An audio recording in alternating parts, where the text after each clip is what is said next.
Hello दोस्तों, welcome back to new video. तो दोस्तों, हिमाचल प्रदेश गवर्नमेंट डिपार्टमेंट के अंदर एक और सरकारी भर्ती यहाँ पर शुरू हुई है। और साथ ही साथ आप लोगों को बता दें कि यहाँ पर बैच वाइज जो भर्ती आप लोगों की शुरू की गई है। ठीक है, तो इसके जो काम होंगे वो आचार संहिता के बाद ही शुरू होंगे। तो उसकी डिटेल हम आप लोगों को बताएंगे और जून महीने के पहले ही सप्ताह में इनके जो भी प्रक्रिया होती है वो शुरू कर दी जाएगी।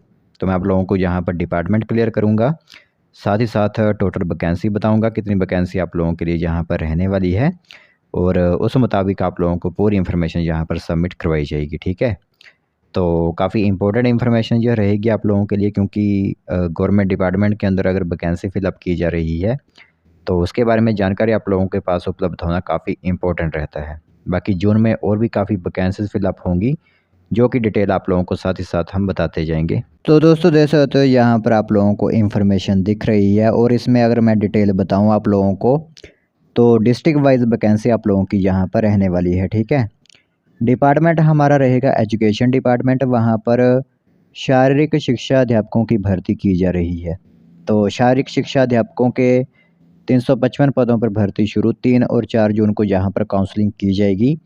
और बैच वाइज में आप लोगों की काउंसलिंग ही होती है, कोई एग्ज़ाम वगैरह वहाँ पर नहीं होता है। ठीक है, तो शिक्षा निदेशालय ने बैच वाइज भर्ती का जारी किया शेड्यूल। स्कूलों में पीईटी के 1011 पद यहाँ पर खाली पड़े हुए हैं। इसी के साथ मैं आप लोगों को बता दूं तो उम्मीदवार अपने ज़िले में ही हो सकेंगे काउंसलिंग में शामिल, अन्य ज़िलों के लिए भी दे सकेंगे प्राथमिकता। ठीक है, तो किस ज़िले में कितने पद हैं वो मैं आप लोगों को बताता हूँ। कांगड़ा में 75 पोस्ट हैं, मंडी में 62 पोस्ट हैं, शिमला में 42, ऊना में 39, सिरमौर में 30, चंबा में 29, कुल्लू में 24, हमीरपुर में 18, सोलन में 14, बिलासपुर में 10, किन्नौर में 7 और लाहौल स्पीति में 5 पोस्टें आप लोगों के लिए हैं। ठीक है, तो 355 पद जो आप लोगों के लिए फिलअप हो रहे हैं। और मैं आप लोगों को बता दूं तो करीब 21 वर्षों बाद जो भर्ती आप लोगों की जो बैच वाइज है वो प्रक्रिया यहाँ पर शुरू हुई है।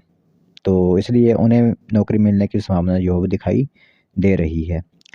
तो किन किन बैचों को बुलाया गया है। निदेशालय ने विभिन्न श्रेणियों के अलग अलग कट ऑफ बैच आधारित यहाँ पर मांगे गए हैं। सामान्य वर्ग का 31 दिसंबर 2005 तक, एससी अनारक्षित का यहाँ पर 31 दिसंबर 2007 तक, ईडब्ल्यूएस कैंडिडेट के लिए वर्ष 2006 तक का बैच रहेगा। वार ऑफ फ्रीडम फाइटर के लिए जो जनरल से आते हैं 31 दिसंबर 2021 तक का बैच, एससी बीपीएल के लिए 31 दिसंबर 2008 तक का बैच, ओबीसी अनारक्षित के लिए 31 दिसंबर 2007 तक, ओबीसी बीपीएल के लिए 31 दिसंबर 2008 तक का बैच, एसटी अनारक्षित के लिए 31 दिसंबर 2007 तक का बैच, एसटी बीपीएल के लिए 31 दिसंबर 2008 तक का बैच यहाँ पर रहने वाला है। ठीक है, तो काउंसलिंग के दौरान उम्मीदवारों के शैक्षणिक दस्तावेजों की भी जांच वहाँ पर की जाएगी। तो उस काउंसलिंग में आप लोगों का भाग लेना इम्पोर्टेंट रहता है। बाकी इसके अलावा शारीरिक शिक्षा में 50% अंकों के साथ स्नातक वाले उम्मीदवार भी पात्र यहाँ पर रहेंगे, और आरक्षित वर्गों को नियमानुसार अंकों में छूट का प्रावधान भी यहाँ पर रहेगा। तो 3 और 4 जून से यहाँ पर शुरू होने वाली काउंसलिंग से लंबे समय से रोजगार की उम्मीद से बैठे युवाओं को नौकरी मिल जाएगी। ठीक है, तो इस काउंसलिंग में आप भाग ले सकते हो।